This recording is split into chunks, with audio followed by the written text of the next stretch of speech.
أعوذ بالله من الشيطان الرجيم بسم الله الرحمن الرحيم الحمد لله رب العالمين الحمد لله نحمده ونستعينه ونستغفره ونعوذ بالله من شرور أنفسنا ومن سيئات أعمالنا من يهده الله فلا مضل له ومن يضلل فلا هادي له ونشهد أن لا إله إلا الله وحده لا شريك له ونشهد أن سيدنا حبيبنا مولانا محمدا عبده ورسوله أرسله بالحق بشيرا ونذيرا وداعيا إلى الله بإذنه وسراجا منيرا أما بعد.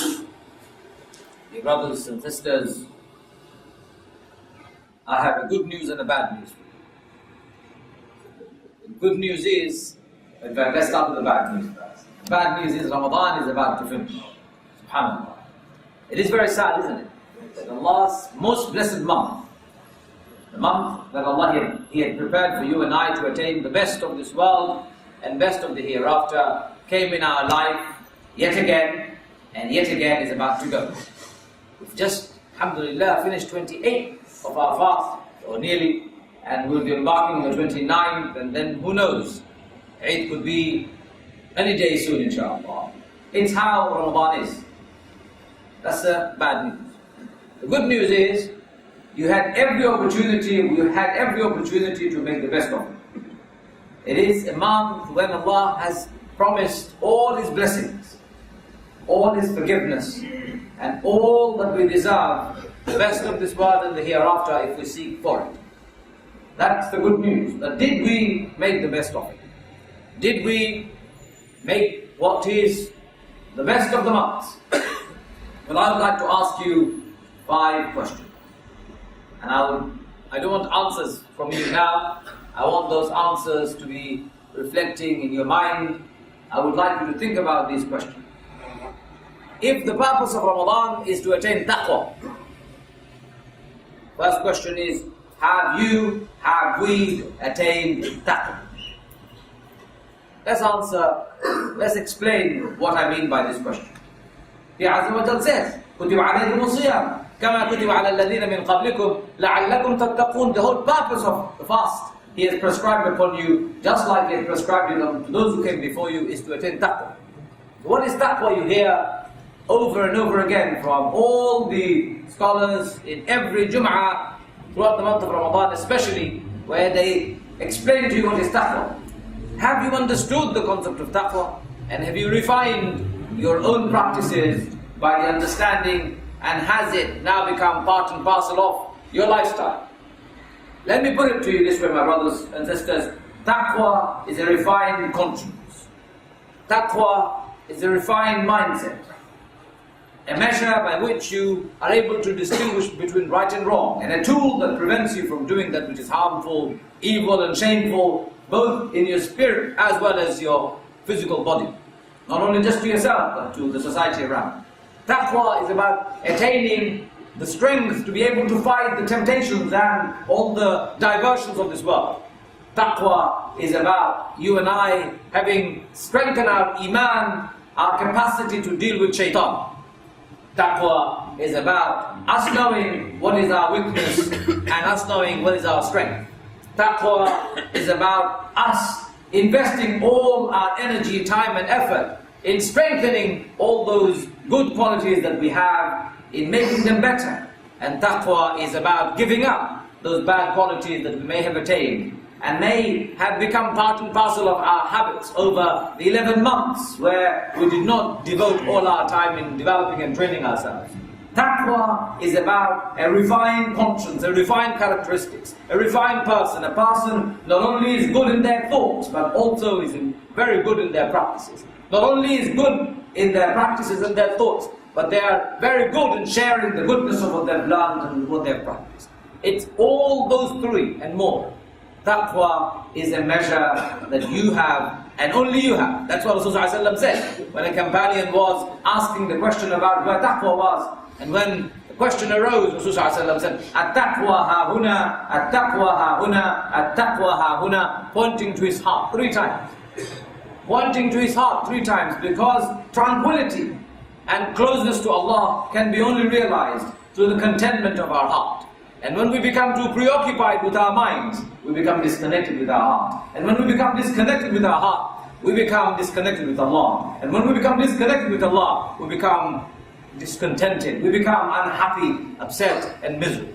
Our contentment is directly based on our relationship with Allah. And that's why he says, "Ala bidhikrillahi tatma'innul qulub." It is by the often remembrance of Allah that you become and your heart finds tranquility. Our heart often and normally by its own nature beats, and the beat is the name of Allah. It is said by the scholars, the beat it is the dhikr of Allah, nothing more, nothing less. You and I corrupted, you and I disconnected from the rest of our bodies. You and I become distant from the sparks of our heart. The responses that follow because we've become disconnected thus reflect no understanding of taqwa. So the first question is, have you become a better person? Have you attained taqwa? Have we developed our mind to be able to help us, to prevent us from doing bad and evil?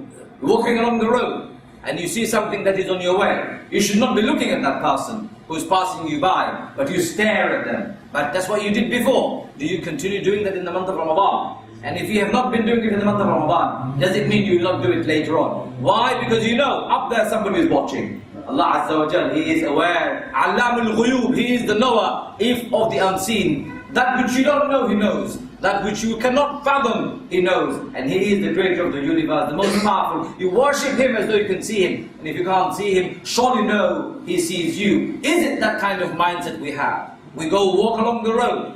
Nobody is seeing us. Do we do things otherwise we won't do when people would see us? When we are in the privacy of our own rooms, in our own privacy, in our own houses, nobody is seeing us. What do we do? Have we become muttaqi? Have we attained taqwa in the month of Ramadan? That when the month of Ramadan is over, in 2 days most likely inshallah, will we continue in the spirit of taqwa? That's the first question. Have you developed that refined mind, refined set of values, refined conscience, refined capacity to be able to deal with the distractions and all the temptations that come in your way, diversions that tempt you, that move you away from the remembrance of Allah? And have you found that contentment that connects you with the spark and the spirit that Allah Azza wa Jalla has promised, and the nur of Allah Azza wa Jalla that resides within us? Have you made that connection? That's the first question. Second question, my brothers and sisters, if month of Ramadan is month of abstention, Siyam is to abstain, is to stop. If month of Ramadan is about abstention, in other words, not eating, not drinking, and not fulfilling our sexual desires during the fasting hours, have we refined our capacity to deal with temptations of food, temptations of drinks, and temptations of the opposite sex? Have we been able to contain ourselves in the refined boundaries of Allah Azza wa Jal, the hudud that He had made around us? In the month of Ramadan, we don't eat throughout the day. In the month of Ramadan, we don't drink throughout the day. In the month of Ramadan, we don't pursue our desires throughout the day. After Ramadan is gone, are we going to continue in the spirit of this month? Abstention and training to eat less. If that is the spirit of abstention, then have you, in this month of Ramadan, lost weight already? It's a practical question. Some people come to me and they say, no brother, you've gained weight. Well, there is a problem. If you have gained weight in the month of Ramadan, there is a huge problem. It is said that Muslim communities increase their food consumption by 3 times in the month of Ramadan. That's amazing, and unbelievable. Why? Month of Ramadan is about abstention. Month of Ramadan is about reduction of what we eat. It's about learning to eat less. And yet we put on weight. You know why we put on weight? We eat too much at iftar, so much that it disturbs us when we stand for prayer at Maghrib. We eat so much before Taraweeh, we can't move during Taraweeh, we can't concentrate. And after Taraweeh, we go home and eat again, mashallah, before we go to sleep. And then we wake up for suhoor and we eat again. You've eaten 4 times in a matter of 5 hours or 6 hours. Are you surprised you've gained weight? You're supposed to not eat so many times during the daytime. Normally, you only eat 3 times and no more, normally. So this is a problem. Abstention is about learning to control our desires, our earthly desires, what is to do with our stomach. A scholar said, a person whose stomach is always full will never taste the sweetness of Iman or Taqwa. A person whose stomach is always full will never taste the sweetness of Taqwa or Iman. You need to feel simmering hunger inside you to be appreciative of Allah Azza wa Jalla, to be able to understand the connection with Allah. You need to feel simmering hunger in your belly all the time.